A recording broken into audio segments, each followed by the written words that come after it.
Que a paz esteja sempre com todos vós. Bom dia, meus irmãos. Bom dia, minhas irmãs. Boa noite para aqueles que assistem esse vídeo à noite. Para aqueles que não me conhecem, eu sou Israel. E hoje entraremos num tema que ele divide muitas opiniões. Muitas opiniões pelo fato de que ele traz uma subsistência de algo que muitos religiosos dizem que não há essa subsistência, ou seja, aqui morremos, ficamos dormindo, e por um período que é necessário que haja o famoso arrebatamento da igreja, seremos ressuscitados em corpos físicos, nesses mesmos corpos físicos que nós temos hoje. Todo mundo será ressuscitado no grande dia. Mas é isso que as Escrituras dizem? E quando nós vamos ler as Escrituras, não, elas não me dizem isso. Não me dizem.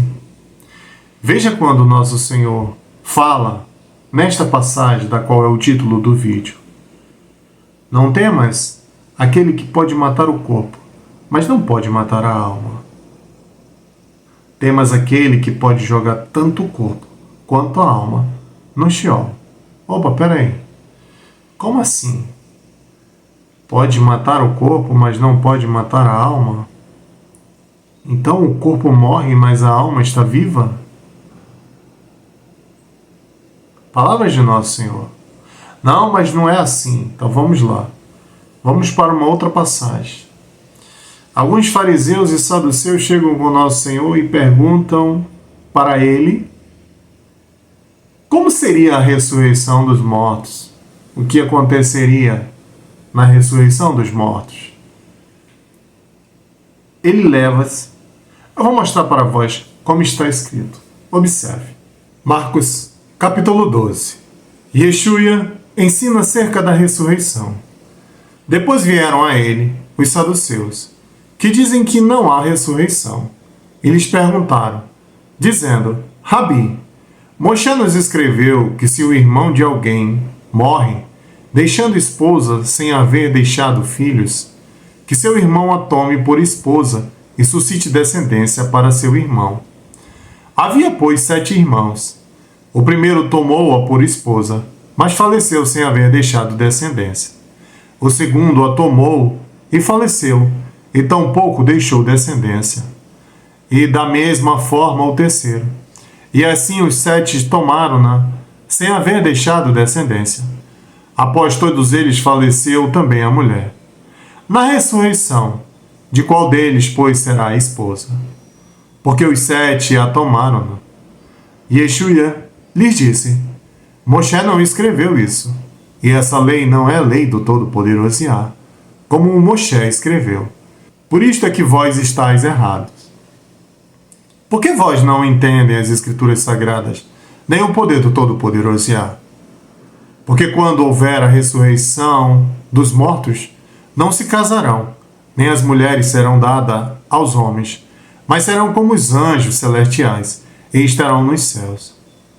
Agora bem, a respeito dos mortos que ressuscitam, vós não lestes a verdadeira lei do Todo-Poderoso Yahvé, como Moshe descreveu.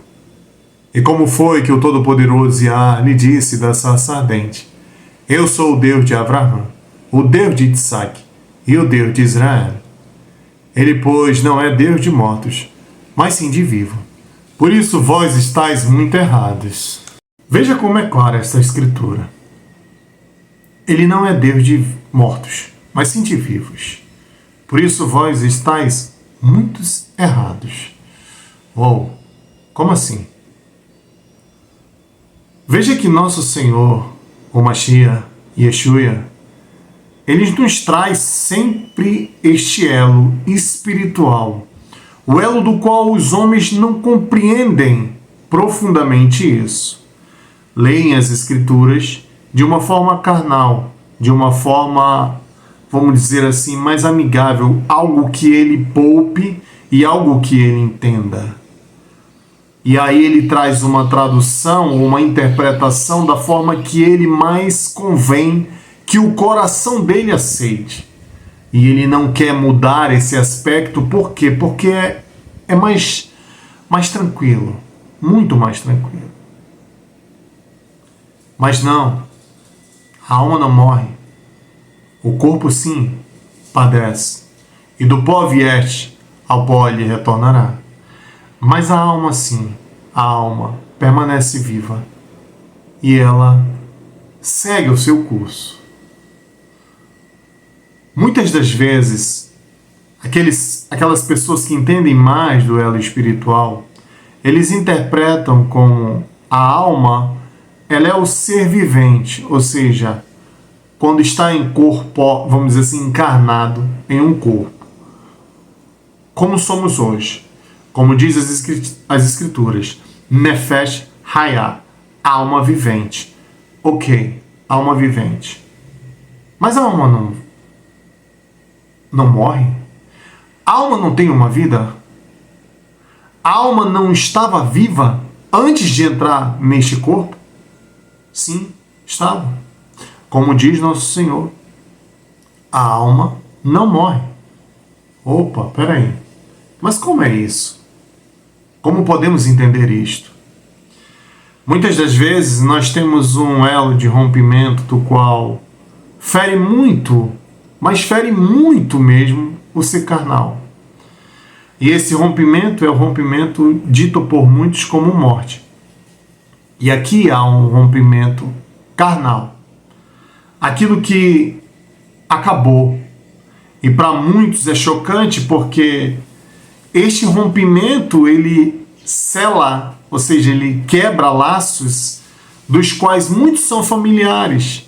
E pelo fato de nós termos esse instinto do qual nos apegamos muitos aos elos materiais, infelizmente é doloso, é muito dolorido este desprendimento para muitos, quando nós não conhecemos o que é a vida após a morte. Mas quando a gente conhece esse mecanismo, quando a gente entende esse mecanismo, digo para vós, meus irmãos e minhas irmãs, muitos dos atos que cometemos hoje, não cometeríamos. Não cometeríamos. Por que não cometeríamos? Um exemplo muito claro é este.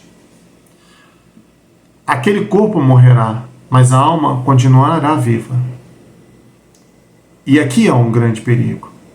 E é um grande problema muito sério. Porque muitas das vezes, vamos olhar assim pelo lado criminoso, pelo lado criminal da coisa, muitas das vezes o ser se coloca em juízo sobre todo o mundo.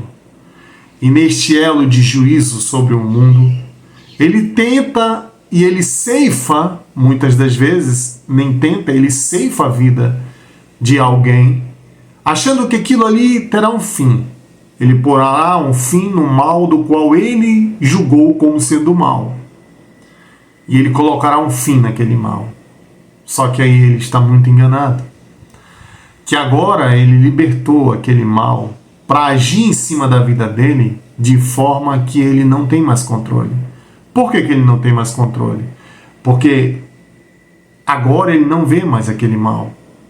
E se aquele mal, que ele achava que era um mal, ele realmente era um mal, agora ele se potencializou na vida daquele ser. E aqui é um grande perigo. Por isso que muitas das vezes nosso Senhor diz que é melhor nós amarmos os nossos inimigos e os bendizemos do que termos eles como os nossos inimigos. Eu sei que isso é muito difícil, muito difícil. Mas amar os nossos inimigos é deixá-los em paz. Abandone aquele conflito, saia de perto. Já que há muitos conflitos ali, saia de perto, abandone. Isso é amar, deixá-lo viver.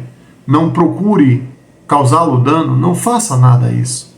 Não retribua o mal com o mal, não faça assim. Faça a sua jornada normal. Entre e viva o Evangelho do Todo-Poderoso Yah. O Evangelho do Reino nos ensina a dominar todos esses maus impulsos de nosso coração. Mas, infelizmente, muitas das pessoas que não compreendem e são ensinados de forma errada por muitos líderes religiosos aí, constroem um elo de batalha espiritual que nós temos. Veja que muitas dessas batalhas nós adquirimos em vidas. Como assim, meu irmão? É simples de nós entendermos isso. Muitas dessas batalhas sou eu mesmo que coloco contra mim. Não há nenhum elo, vamos dizer assim, nenhum elo satânico, nenhum elo espiritual que atua sobre mim para trazer isso para mim. Não, eu mesmo atuo desta forma. Eu atuo de forma demoníaca, ou então eu atuarei de forma santa. Como, meu irmão? Como é isso? Nas minhas atitudes, no meu modo de viver, no meu modo de agir. Nosso Senhor diz: trazei para mim os vossos fardos e aqueles que são sobrecarregados, e eu vos aliviarei. Como é este mecanismo de aliviar um fardo que é tão pesado? Porque quando nós passamos a viver o Evangelho do Reino, quando nós entendemos todas as Escrituras, quando nós conhecemos a lei da semeadura, nós já entendemos que não precisamos carregar um fardo tão pesado do qual o mundo nos coloca a carregar. E isso aqui nós não devemos fazer. Não. Nós devemos viver de forma mansa e humilde de coração. Como disse o nosso Senhor: benditos são os humildes de coração, porque deles é o reino dos céus. O que é essa humildade? O que é esse mecanismo de humildade? É justamente, meus irmãos e minhas irmãs, a simplicidade da vida.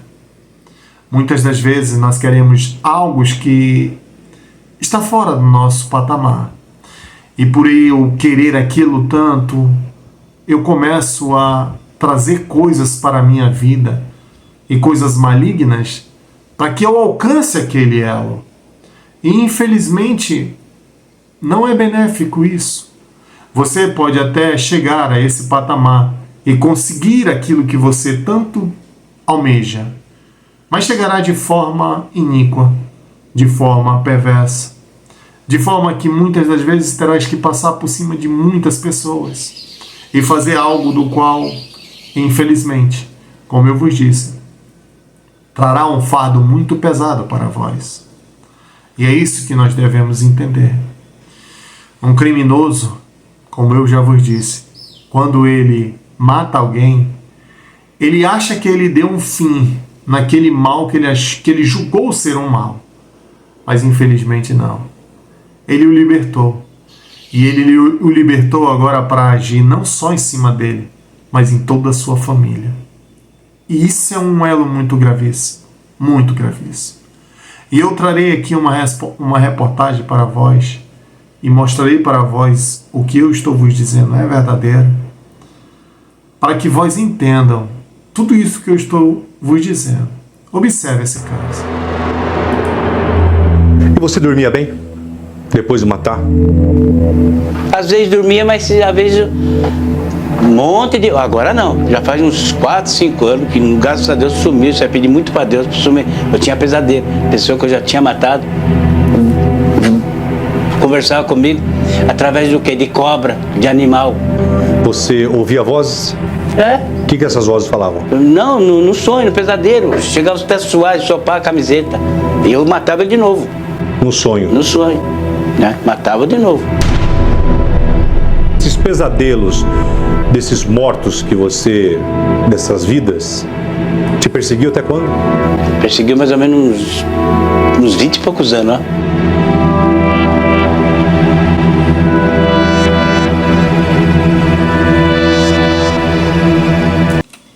Veja só, meus irmãos e minhas irmãs, como é grave isso. 20 e poucos anos. Aí muitos vão dizer, mas agora ele está em sossego. É porque muitas desses seres que ele ceifou a vida, alguns caem em, vamos dizer assim, em outros elos espirituais dos quais eles se encaminham na vida espiritual e deixam de obsediar. Mas muitos deles não. Muitos deles param de agir naquele ser que agora não tem mais o que fazer com ele e vão agir em cima da família daquele ser. E isso aqui é gravíssimo. Um elo de obsessão dentro de uma família é destruidor quando você não conhece e você não sabe se defender disso. É destruidor. Então, meus irmãos e minhas irmãs, os nossos atos e tudo que fazemos aqui ecoa não só na nossa eternidade, mas também ecoará aqui em vida carnal. Então nós temos que ter um caminho de luz, um caminho de paz, um caminho de amor. Mesmo que tudo que venha contra nós, traga um mal maior sempre a nós. Sempre devemos observar como uma prova, ou seja, um elo que vai te beneficiar, porque toda prova é um elo de benefício para o ser que consegue transpô-la, para um ser que consegue passá-la. Então, desta forma devemos encarar, com este mecanismo, ou seja, com as armaduras que o Todo-Poderoso Yah nos deu. E quais são? A sua lei, os seus mandamentos, os seus ensinamentos, os ensinamentos do Mashiach. Essas são as grandes armaduras que nós devemos nos revestir, para que a gente consiga combater o mal que existe dentro do nosso coração e que ele pode sim passar a já existir fora de nós.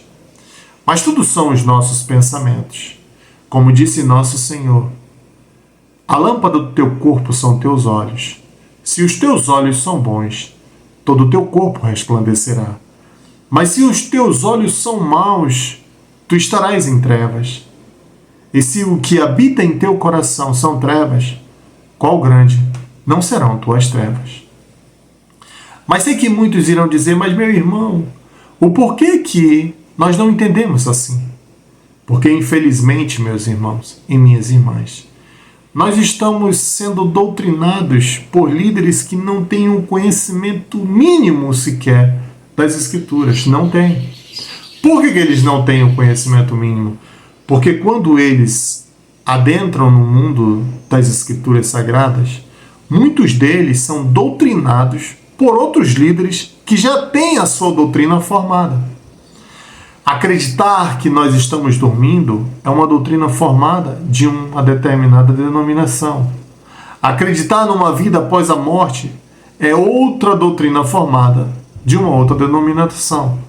Então, assim sucessivamente, somos instruídos. Acreditar ou não acreditar? Aí vai do meu coração, vai da minha fé, acreditar naquilo ou não.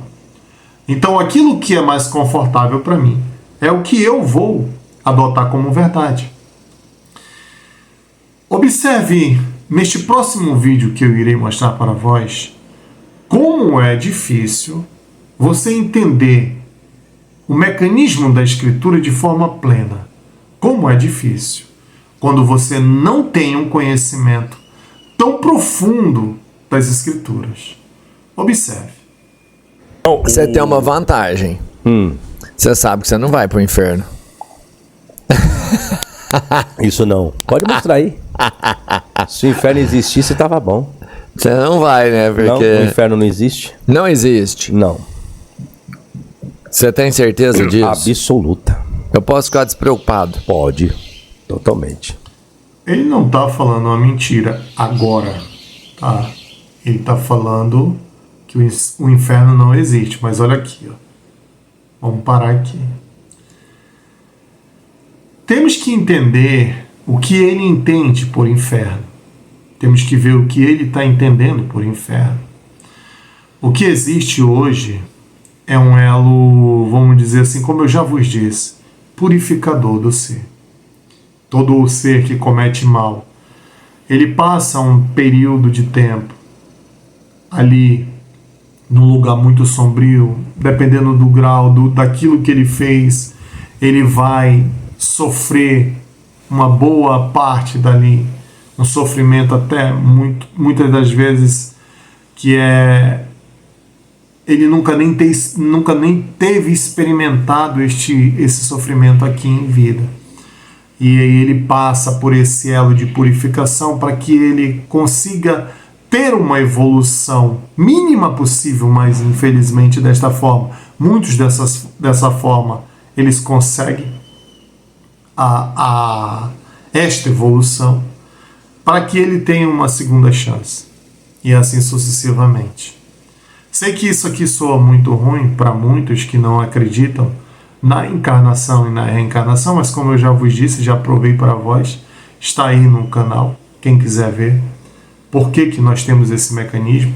Isso aqui nada mais é que a justiça divina atuando em nossas vidas. Então, desta forma acontece. E o ser, ele tem essa sua chance de evolução. É dada a ele mais chances de evolução. Ah, meu irmão, isso não existe, isso é heresia. Até os espíritos malignos não têm mais perdão. Não existe isso. Todos tiveram sua oportunidade. Todos têm sua oportunidade de se tornarem os seres santos. Como eu já vos disse, o Espírito Santo, quando ele habita em nós, nos santifica.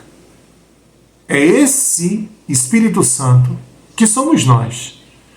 Quando o nosso Senhor diz que ele derramaria o Espírito Santo sobre nós, é justamente a nossa santificação.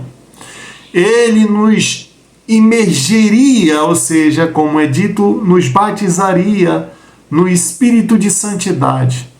A imersão no Espírito de Santidade é você mergulhar nas Escrituras Sagradas e se banhar delas e se fortalecer nela e compreendê-las e vivê-las. Isso aqui é o elo de santidade. Agora, eu tenho que caminhar no caminho de santidade.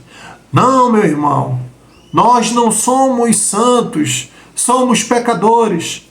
Observe, quando o nosso rei, o Todo-Poderoso Yah, tira o povo de Israel, o que ele fala para Moshe? Moshe, seja um povo santo, assim como eu sou santo. Espera aí. O povo de Israel não era pecador? Sim, pecava. Mas ele diz, sejam santos de agora em diante. Andem nos meus mandamentos, cumpram os meus mandamentos e sejam um povo santo. Uou! Então eu posso ser santo? Sim. Assim está em Ezequiel, no capítulo 18. Podem pegar aí. Nosso rei não tem prazer em condenar o iníquo, não tem prazer nisso. Ele tem tristeza disso. Ele sofre por isso. Pelo iníquo cometer o determinado ato que vai fazer ele mesmo se destruir. Todo o mal que vem contra nós não está contra nós, mas sim contra os próprios seres que nos levantam o mal. São inimigos de si mesmo. Nós vivemos num mundo de causas e efeitos. Nós temos a lei da semeadura. Aqui eu fiz, aqui eu vou colher. Se não colherei aqui, colherei numa vida mais à frente, numa vida espiritual. Mas colherei todo o mal que eu produzi, assim como todo o bem que eu produzi.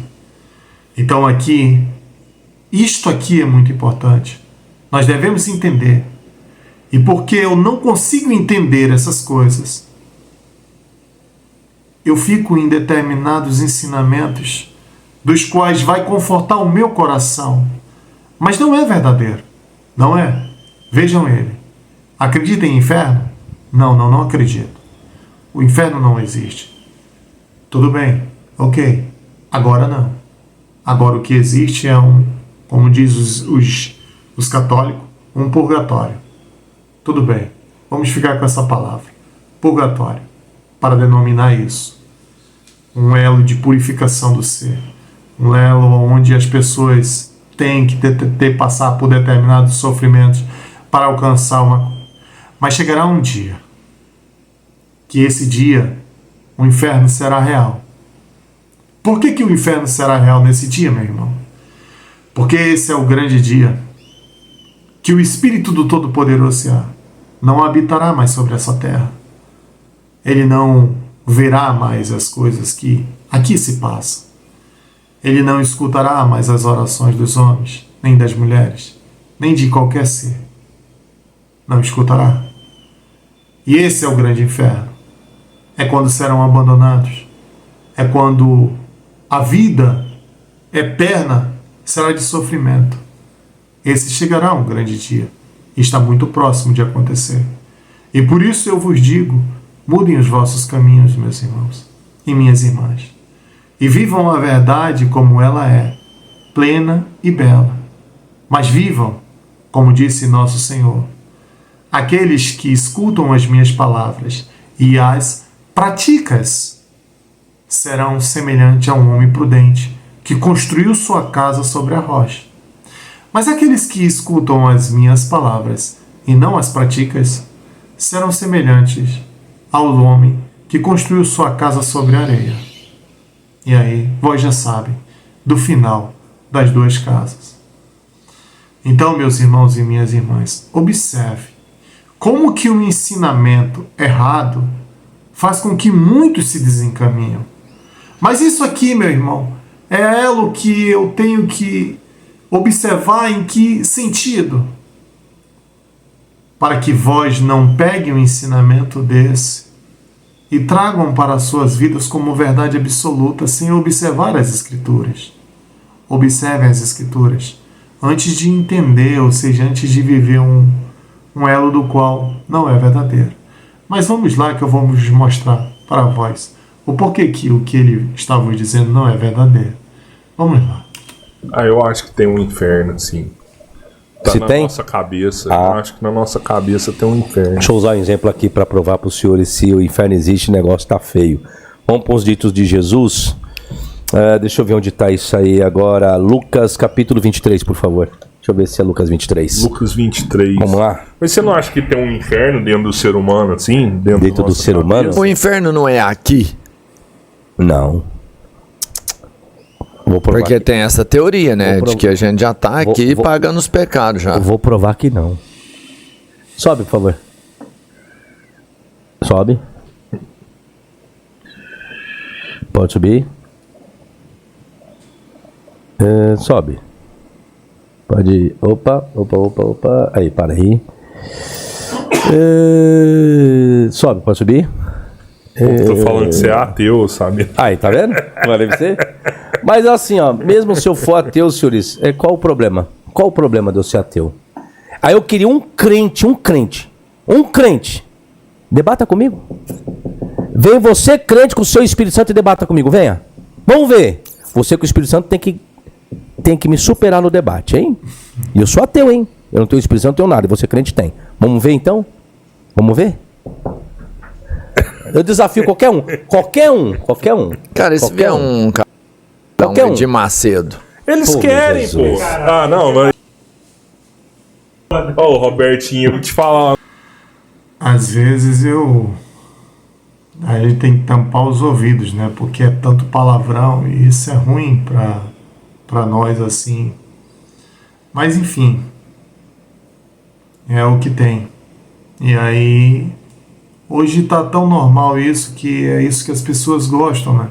Esse tipo de conteúdo que traga essa animosidade, assim, mais treva, né? Ou seja, veja quando ele desafia aí um religioso para que ameaça, num tom de ameaça, assim, pode vir. E isso aqui, nós já vimos que não há verdade, porque aonde há agressividade, aonde há um diálogo com esse nível, já não há mais verdade aí, não há. Porque aonde tem esse tipo de palavreado, meus irmãos e minhas irmãs, saia de perto, porque ali não habita a verdade. Mas vamos mais à frente. Um negócio, não. Sabe um pouquinho mais. Ai, sei lá, ele é, mano, é referência, velho. Referência. Para aí. Então tá, né? Tira a credibilidade. Vamos lá, aqui, ó. Vamos lá. Preste bem atenção, senhores. Vamos falar do inferno, né? Sim. Ok, deixa eu fazer uma pergunta para os senhores. Só pode deixar aqui, tá? Que eu vou ler. Existe a tal da lei da semeadura? Sim. Existe?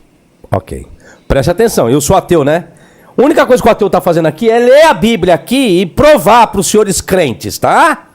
Se existe a lei da semeadura, eu vou provar que não existe. E quem vai falar isso não sou eu, é o seu Jesus que está na sua Bíblia, tá? Vamos lá. Vamos para a Bíblia. Mateus 23. Jesus está crucificado com 2 ladrões. Beleza, vamos lá então.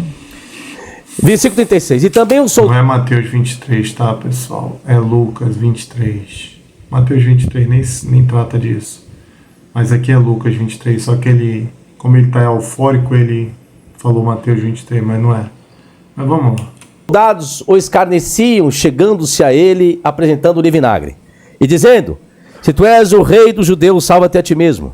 E também por cima dele estava um título escrito em letras gregas, romanas e hebraicas: este é o rei dos judeus. E um dos malfeitores que estava pendurados blasfemava dele, dizendo: se tu és o Cristo, salva-te a ti mesmo e a nós presos. Ok. Respondendo, porém, o outro repreendia-o, aquele amigo que estava blasfemando, dizendo: tu nem ainda temes a Deus, estando na mesma condenação? E nós, na verdade, com justiça, porque recebemos o que os nossos feitos Mereciam. mas este nenhum mal Fez. Ok. Deixa eu fazer uma pergunta. O ladrão da cruz aqui estava reconhecendo a sua condenação, que era correta? Sim, ele era um bandido e tinha que ser punido. Ladrão, não é isso? Judeu, estava roubando, condenado. Ele está dizendo: não, nós praticamos e estamos certos. Mas e esse? O que esse aí fez? Eu não conheço ele. Ele é do nosso grupo de roubo? Eu nunca vi ele roubando com a gente. Qual grupo que esse Jesus estava roubando? Eu conheço todos os ladrões de Jerusalém, mas nunca vi esse Jesus. Esse Jesus aí que está aqui conosco, é que você está blasfemando. Nem o cara lá quando a gente roubava, ajudava, orava, né? Esse cara aí? Não, meu amigo, você está blasfemando desse cara é santo, rapaz. Esse ladrão está se arrependendo de alguma coisa? Não, ele está reconhecendo os seus erros. E está dizendo que ele deve morrer. Pois bem, continuo. Sobe, por favor, 42. E disse a Jesus: Senhor, lembra-te de mim quando entrares no teu reino. Disse-lhe Jesus o quê? Em verdade te digo que hoje estarás comigo no paraíso. Agora eu pergunto: Jesus prometeu o paraíso para esse ladrão. Esse ladrão colheu o que ele plantou? Se ele roubou a vida toda, morreu, ele tinha que ir para onde? Para o céu ou para o inferno? Inferno. Então o inferno existe? Se o inferno existe, Jesus tirou ele do inferno. Ele merecia o inferno, não o paraíso. Roubou a vida toda. Onde que ele se arrependeu desse ladrão agora? Me expliquem, crentes. Me explica agora, crente, que eu quero saber. Eu sou ateu, agora me dê uma explicação melhor do que do ateuzinho aqui. Vamos lá? Vamos lá. Primeiro, o livro de Lucas é um livro de compilação, ou seja, é um livro que ele foi criado pela Igreja Católica Romana. Ele é uma compilação do Evangelho de Thomas, de outros livros que eles dizem como apócrifos. E dentro deste livro de Lucas, a igreja derramou tudo aquilo que ela queria para que trouxesse uma inverdade aos caminhos retos. Como eu provo isso, meus irmãos, para vós, desta verdade que eu estou vos dizendo? É simples, muito simples. Como eu já vos disse, uma verdade, para ela ser uma verdade absoluta, ela é contada de forma idêntica em vários, vamos dizer assim, em vários idiomas, em várias línguas e em vários países. Ela é contada da forma idêntica. Aí muitos irão dizer: não, mas espera aí, o livro de Lucas é dessa mesma forma em todo canto. Ok. Mas vamos pegar os verdadeiros discípulos. Aqueles homens que estavam ali presentes sem ser Lucas. Lucas não estava presente. Lucas já é um discípulo de Paulo, de Shaul, que nem é o Paulo não é o Paulo discípulo, e sim o Paulo da igreja romana. Isso que eu já expliquei para vós em outros vídeos. Mas vamos lá. Como eu provo que não há verdade no livro de Lucas, nesta passagem? Como é que eu provo? Simples. Pega o Evangelho de Mateus, o Evangelho de João e o Evangelho de Marcos. Os 3 evangelhos. Veja se um deles falam dessa absolvição. Não, nenhum deles vai dizer. Vão dizer que tinha o ladrão do lado da cruz e que escarneciam do nosso Senhor. Só o livro de Lucas traz esse elo aí. Mas por que ele traz esse elo? É simples. Porque para o homem pecador, para o homem que não se arrepende dos seus pecados, isso é mais saudável, é mais legal, é mais agradável. Tá aí, ó. Não acredita na lei da semeadura? Tudo bem, uma opinião tua. Mas aqui, nas Escrituras, me prova totalmente o contrário. Ele está pegando um texto só, um texto do qual não tem uma veracidade da verdade, não tem uma comprovação da verdade, que aquele texto é verdadeiro, não tem, e traz para dentro de um debate. E agora ele quer uma prova mais viva? Tá aí, pronto. Este é uma prova viva. Se fosse uma verdade, por que Mateus não falou? Por que João não falou sobre isso? Por que Marcos não falou sobre isso? Por que só Lucas, um médico romano, trata-se desse assunto? Discípulo de Paulo, que não teve o convívio com Machia, não viu a crucificação, como ele é dito nas Escrituras aí? Como assim? Então aqui eu já vejo que há uma inverdade nisto. Eu já vejo que isso não provém da verdade. Não provém. E aí você vai mais à frente e vai ver outros textos de Nosso Senhor condenando isso. Isso aqui é uma quebra do mandamento. Não furtarás. Não furtarás é uma quebra de mandamento. Nosso Senhor diz que para tu herdar o reino dos céus, tu tem que cumprir a lei. Tu tem que viver a lei. Mas não. Muitos agora dizem, não precisa mais viver a lei. Agora nós estamos na graça. Mas Nosso Senhor diz, eu não vim abolir a lei, mas a cumprir. E se ele diz que eu devo cumprir, e ele diz que se eu não praticar aquilo que ele praticou, a minha casa será sobre areia? Então, quando eu entendo essas coisas, eu não caio nessas coisas, num entendimento raso desse. Vamos ver o que ele vai agora. Parece que alguém manda uma parte do texto para que a pessoa, o professor aí, ele explique esse texto, só que ele desconversa o texto. Observe mais à frente. Ele pediu, ele pediu, me leva com você. E Jesus tem que levar? Se ele roubou a vida toda, tem que ir pra onde? O camarada que tá roubando agora. Ele morreu, ele foi pra onde? A gente vai dizer que foi pra onde? Pro inferno, senhor. Vamos passar com a peneira, não. Foi pro inferno. Aí eu chego, meu irmão. Aí ele roubou a vida toda. Lembra-te de mim, Fábio Sabino, quando entras no teu reino. Eu falei, vai comigo hoje. Mas eu roubei sua casa ontem, viu? E eu digo que eu mereço morrer. Mereço morrer porque eu roubei a tua casa. Eu, não, você não vai pro inferno, não. Vou te levar pro céu agora. Você vai pro paraíso comigo. Por quê? Porque eu sou Deus e eu quero.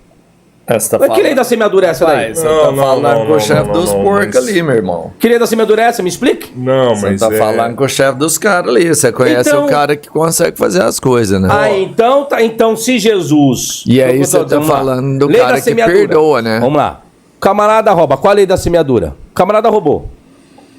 Qual a lei da semeadura, senhores? Ele tem que colher o quê? A gente colhe o que planta. Se ele vai pro paraíso, ele tá colhendo o que ele plantou? Não tá, mas... Aí então vamos colocar igual ele colocou. Mas foi Jesus quem fez isso, ok. Então, meu irmão, senhores, Ele quem rouba, operou mais um vamos milagre. continuar roubando. Então, no final, se você tiver oportunidade, só clama a Jesus que você vai pro céu. Ah, que é isso, gente? Pelo amor de Deus. Clamar não adianta, que é isso? não. Ah, pra merda? Clamar não que adianta, é isso, não. senhores? Você tem que estar crucificado com ele junto. Se você Sim, quiser que Você tá- tem que estar crucificado com ele junto. Quando você está crucificado ali, quando você está crucificado ali, você já pagou parte do seu pecado se você aqui. quiser estar com Jesus, ele nunca É, vai ué, lógico que recusar já. você tá do lado dele. Se você, no final da Não, sua mas vida, seus falar atos assim, não, quem rouba não tá com Jesus, ele, não. eu quero estar do seu lado, ele não vai te negar você tá do lado dele. Então, camarada, roubou, estuprou a vida toda. No único segundinho que ele tem, não tem no hospital, Jesus leva ele pro céu. O que ele colheu? Ah, senhores, cadê a lei de semeadura, hein, senhores? O que ele colheu, senhores? Pelo amor de Deus. É isso que o Miranda fica puto, eu fico puto. Mas eu o te que falo, esse é cara o colheu? seguinte, vai. Estuprou a minha filha, roubou, matou a minha mãe. Aí eu chego pra ele, pega a arma, ele, em nome de Jesus, professor Sabino, por favor, me perdoa, eu vou ser salvo. Ah, criar vergonha na cara, senhores. Você não é Jesus. Reza Ele quer que eu intermedie pra ele. Você não é Jesus. Eu vou matá-lo, eu vou matar Você tem matar que ele. matar, você Eu vou tem que matar. matar, você Só tem que que ele tá, matar. só que ele tá clamando. Você Aí tem o que eu matar. faço? Mas ele vai pro céu. Não. Ele vai pro Ah, ele vai pro céu. Ele vai pro céu. Então, Porque ele quer não, estar junto com ele tem que Jesus. Empurra colher. ela pra dentro e vira. Sabe o que eu tinha que fazer? O que eu tinha que fazer? Tá Eu tinha que chegar. Pera aí, eu vou te matar, não, desgraçado. Pegar, amarrar.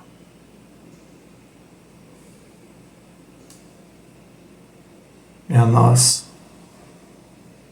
Aí ia colher, meu filho. Ia começar a colher. Matar pra quê? Olho por olho, dente Só que por aí. dente. mano. Isso. Não, Olho só por que olho. se existe país que faz isso, viu? Países muçulmanos, tá? Não, mas tá Tem certo. país muçulmano que faz isso. Só que deixa eu te falar, no caso do porque é o bom ladrão e o mau ladrão. Não existe bom ladrão. Existe bom ladrão O agora? bom ladrão da Bíblia, Não, que é não, o que... existe bom ladrão? Não, na Bíblia aí que eu conto, Não, assim, isso aí essa não é bom passagem ladrão. que você fala assim, tem o mau ladrão e o bom. Mas né? isso aqui não existe o bom ladrão na Bíblia, não. Porque ele reconhece que ele merece morrer. Sim. Isso não é bom.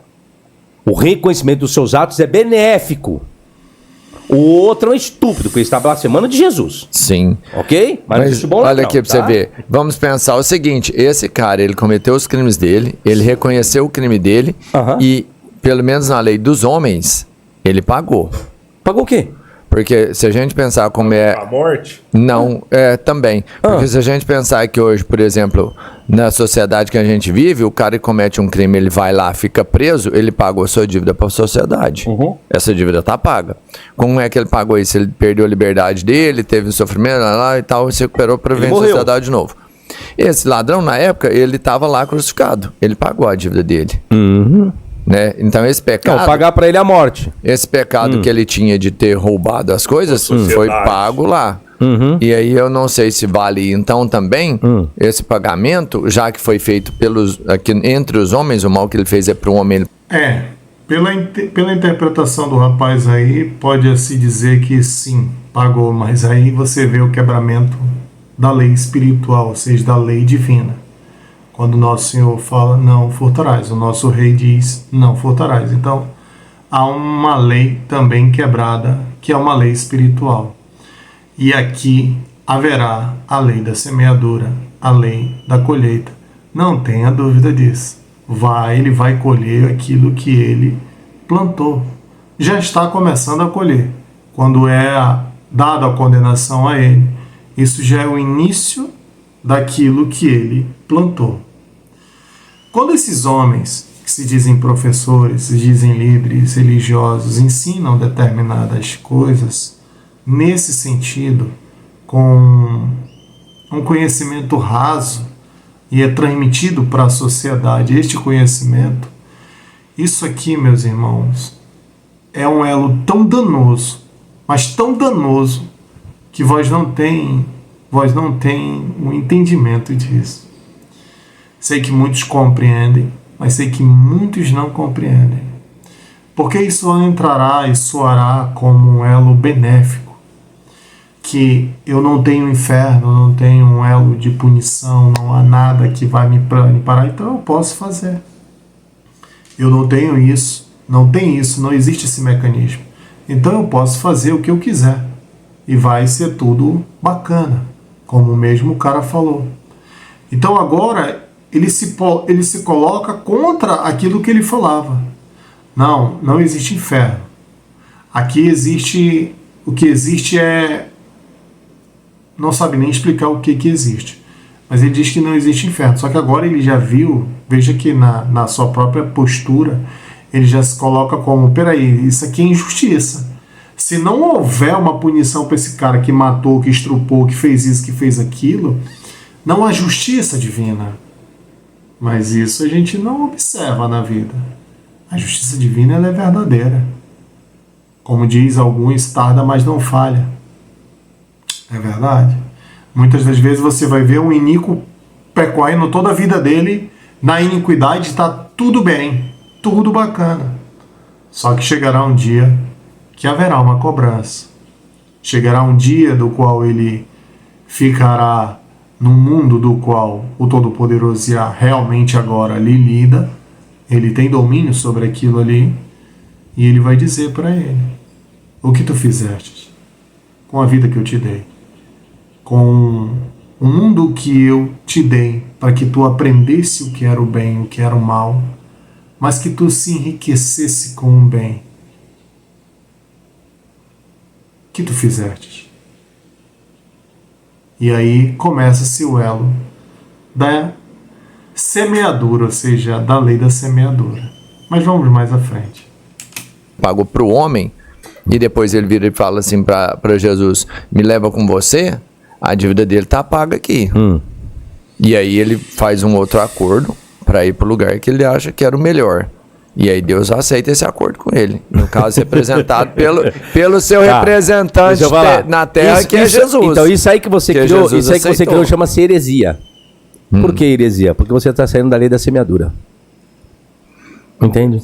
Porque pessoas com muito menos do que isso, Jesus vai colocar que nem pro céu foram. Entendi. É pra você ler o 4 aí, que deve ser pra mim. Mas peraí. Agora ele está acreditando na lei da semeadura. Anteriormente ele dizia que não acreditava na lei da semeadura porque o nosso Senhor tinha perdoado o ladrão que estava do lado dele. Mas agora ele já está começando a acreditar na lei da semeadura. Aí você vê a dificuldade que há no entendimento da palavra. Muito confuso. É uma coisa muito difícil de entender. Ou acredito ou não acredito. Mas vamos ver. Então dirá também aos que estiverem à sua esquerda: apartai-vos de mim, malditos, para o fogo eterno preparado para o diabo e seus anjos. Não, mas vamos um pouquinho. Que passagem que é essa que você está? Mateus 25. Não, mas vamos um pouquinho antes. Não. Foi. É Mateus 25, o cara fala.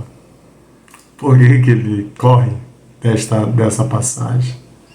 É porque ali o nosso Senhor está dizendo que muitos que dizem Senhor meu, não entrarão no reino dos céus. Por quê? Por causa da maldade dos seus corações. Aí ele corre porque, peraí, há uma contradição na palavra. Agora eu já disse que isso aqui é a verdade. Isso aqui que está em Lucas 23, essa é a verdade. Não tem semeadura. Mas aí você vai ler as escrituras e você encontra um monte de passagem com a lei da semeadura. E essa é uma das. Não entrará no reino dos céus. Opa, peraí, como assim? Aí ele desconversa. Não tem contexto. Não tem. E Lucas 23 tem contexto? Lucas 23 não tem nem comprovação que aquilo é verdadeiro. Nem comprovação.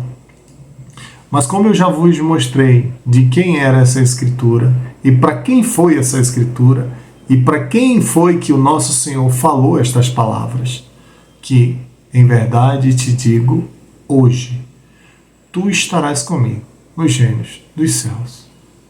Quem ainda não sabe, não conhece, entre lá no nosso vídeo lá, Judas não é um traidor, e saberão para quem foi que ele falou estas palavras.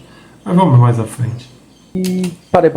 Não, vamos pegar melhor aqui, vamos pegar dos crentes.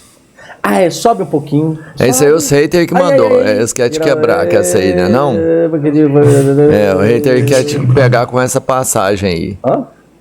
Alguém quer te pegar com essa passagem. Vai me pegar onde aqui? O que tem aí? Mas não tem nada a ver com outro versículo usado pra mim, não resolve nada. Não tem contexto. Sobe um pouquinho. Não, vamos pegar pior. Peraí. Foi o nome desse comédia? Não tem nada a ver. Consideração para os pequeninos é outro contexto. Não tem nada tem a não, ver. meu. Bom, a gente tava no contexto lá, agora até me perdi o que eu ia falar. Deixa eu pegar aqui. Eu queria pegar de crente, nem de bandido, pra você ver. O que eu ia colocar? Nesse seu raciocínio que você colocou, você tem um ladrão que roubou, aí, no último momento, Jesus foi lá e levou ele pro paraíso. Por que eu tô dizendo pra você que cria uma heresia? Porque você tem um caso dos crentes que não roubavam, faziam milagre, expulsavam o demônio, e Jesus falou: eu nunca te conheci, vai pro fogo eterno. De crente que operava em nome de Jesus vai pro inferno, aí você tem um camarada que roubou o vento todo, vai pro céu. É isso que eu tô dizendo, que é heresia. Sai fora dos valores aí. Deixa eu lembrar que passagem que é essa aí. Não dá pra saber se vai... É uma heresia. Mas qual a palavra herética? Qual é essa heresia? Qual é o texto que é heresia? Aquele que nosso Senhor está dizendo: apartai-vos de mim, praticantes de iniquidade, ou o de Lucas? Aí vai meu coração se agradar com mais o de Lucas e abirrogar toda a outra escritura. Todas as outras escrituras eu não quero mais saber, porque o que me interessa é isso: que não haverá um inferno, que não existe a lei da semeadura e que eu possa fazer o que eu quero fazer. Porque se um ladrão foi perdoado, que cometeu um monte de iniquidade, foi perdoado, por que eu não posso ser perdoado? Mas isso não existe, meus irmãos. Isso foi a maior mentira que a Igreja Ortodoxa montou para todos nós. Essa é a maior mentira. Por que é a maior mentira?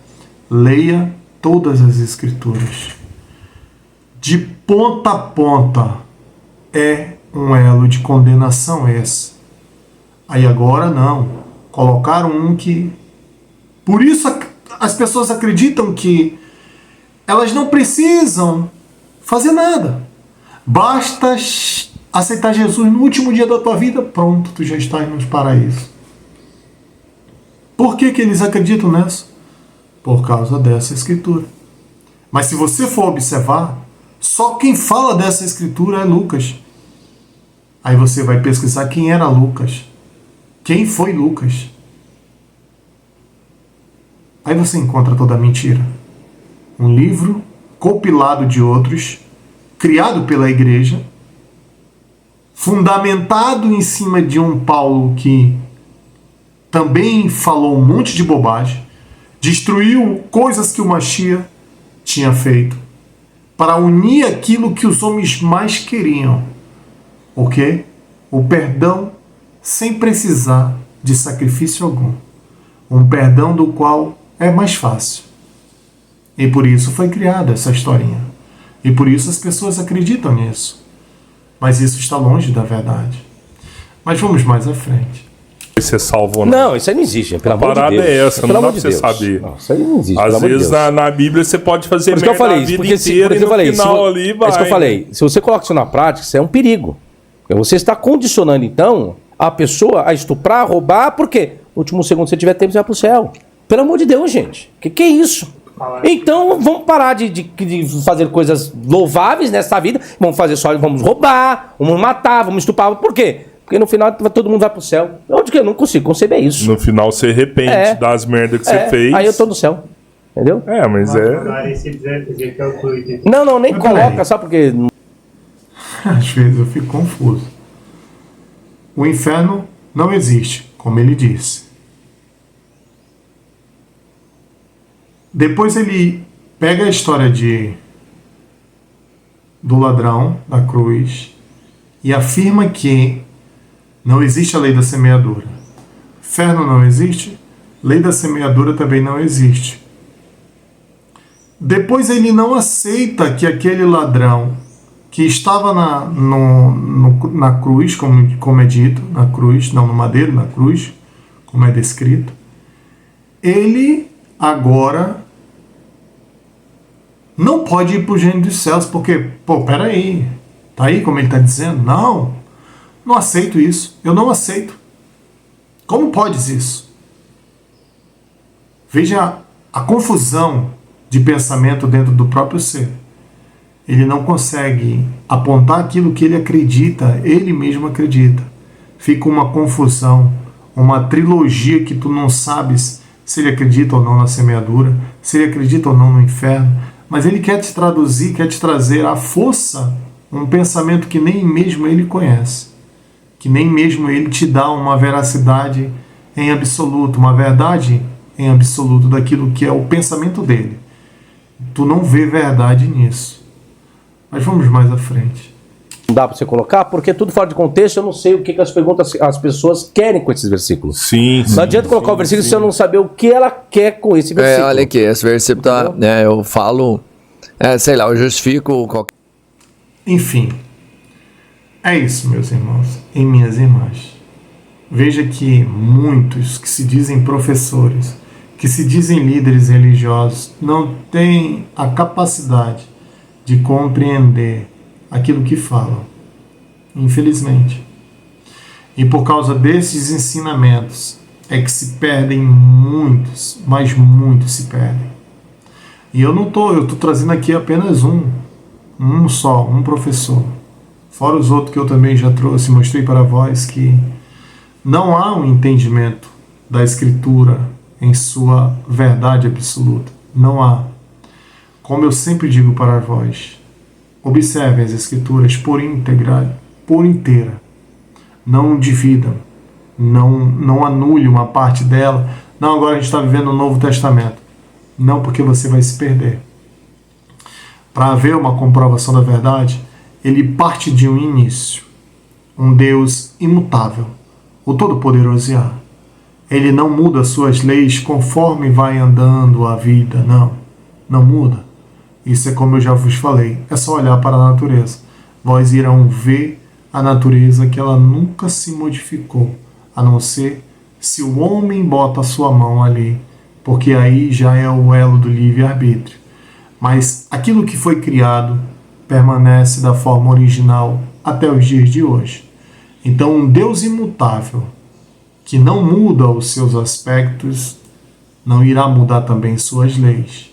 E as suas leis irão se confirmar de tempo em tempo.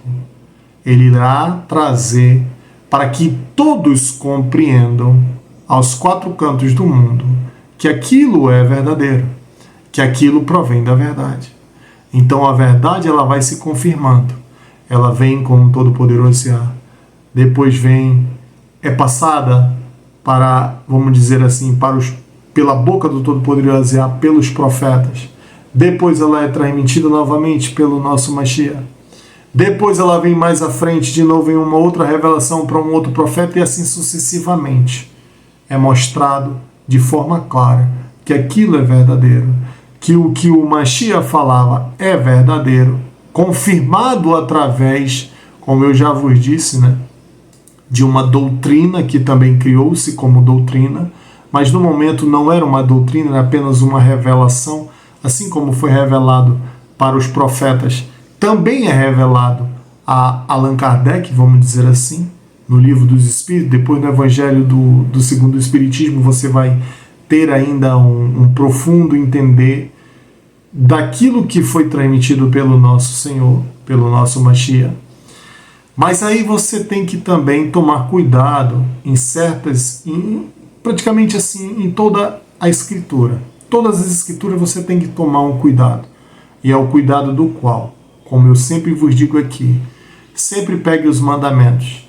Tudo aquilo que for contra os mandamentos não é verdadeiro. Aquilo que está a favor dos mandamentos é verdadeiro. O Todo-Poderoso Yahvé não habita em templos feitos por mão de homens. O Todo-Poderoso Yahvé não habita em templos de trevas. O Todo-Poderoso Yahvé não habita em ser de trevas. Não habita. Então, se ele não habita nesses lugares, dos quais, pelos seus frutos, nós conhecemos, infelizmente, aquele que detém a verdade, ele proclama a verdade e fala dela. Da mesma verdade da qual muitos falaram e profetizaram a respeito dela. Aí sim, a verdade se confirma. Mas aquilo que apenas um falou, e eu trazer aquilo para mim como verdade absoluta, infelizmente, meus irmãos e minhas irmãs, eu estou debaixo de uma mentira. E essa mentira, ela vai me envenenar. Vai me envenenar, vai trazer um pensamento totalmente errado daquilo que é verdadeiro. E aí eu caio nessas armadilhas. E por isso, nós vemos o elo da iniquidade se multiplicar de uma forma tão tremenda que, infelizmente, parece assim que não tem mais volta. E realmente não tem mais volta. E por isso nosso Senhor determinou esse período de tempo para que vós conheçam o verdadeiro evangelho do reino, vivam o verdadeiro evangelho do reino e consigam se libertar dessas correntes pagãs e desses ensinos que não provêm da verdade. Por isso, meus irmãos e minhas irmãs, eu peço imensamente para vós que vós leiam as Escrituras, vós mesmos, não peguem entendimento, leiam as Escrituras. De preferência, não estou fazendo propaganda aqui, até porque eu não tenho nenhum vínculo com essa, acho que é nem editora, assim, a marca da Bíblia. De preferência, a Peshitta, nessa cor, vinho, que é a tradução mais perfeita, assim, dos manuscritos que estavam à disposição deles. Então, que vocês, se vocês puderem comprar, comprem essa escritura. Ela é uma escritura que vai mostrar para vós muitos erros das escrituras que já são muito manipuladas. Como eu já vos disse, a escritura Almeida ela é modificada todos os anos.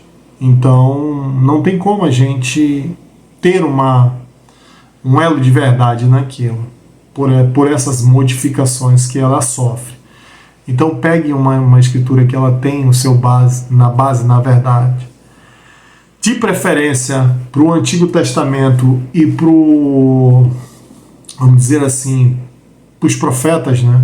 Como é dito, o Antigo Testamento é o Pentateuco, como ele diz, e os profetas. Para o Antigo Testamento tem o Taná. O Taná é melhor do que a Peshitta. Por quê? Porque aqui ele traz uma tradução ao pé da letra, como foi descrito, e muitos mistérios dos quais nós resolvemos aqui no Taná, eu não consigo resolver na Bíblia Peshitta. Mas então, meus irmãos e minhas irmãs, eu espero que esse vídeo tenha somado mais ainda com os vossos conhecimentos. A alma, ela não morre, ela continua viva, ela tem sua vida posteriormente. E muitas dessas almas que são ceifadas suas vidas, infelizmente, cria-se o elo daquilo que as pessoas conhecem como um elo demoníaco, mas nada mais é que uma obsessão direta de um ser que tu ceifou a vida, ou que a pessoa fez algo que cometeu este homicídio, e essa pessoa, ela passa a ser agora o teu famoso demônio. E infelizmente, as pessoas que não sabem disso, elas não sabem a gravidade do que é tirar a vida de alguém. Por isso, meus irmãos e minhas irmãs, eu digo para vós, vivam o Evangelho do Reino, tragam para dentro de si, e vós não cometerão mais nenhum tipo de iniquidade, não viverão esse mundo de iniquidade. Vós terão visões ainda mais sublimes de uma vida espiritual que está breve de acontecer para todos nós. Então, meus irmãos e minhas irmãs, semeiem o bem, para que o bem vocês também possam colher. Muito obrigado, meus irmãos e minhas irmãs, por estar comigo até o final deste vídeo. Que a paz do Todo-Poderoso Yah e de seu Filho Yeshua esteja sempre em vossos corações. Rendei glória àquele que fez os céus e a terra, o mar e as fontes das águas, pois é chegada a hora de vosso juízo. E que assim seja.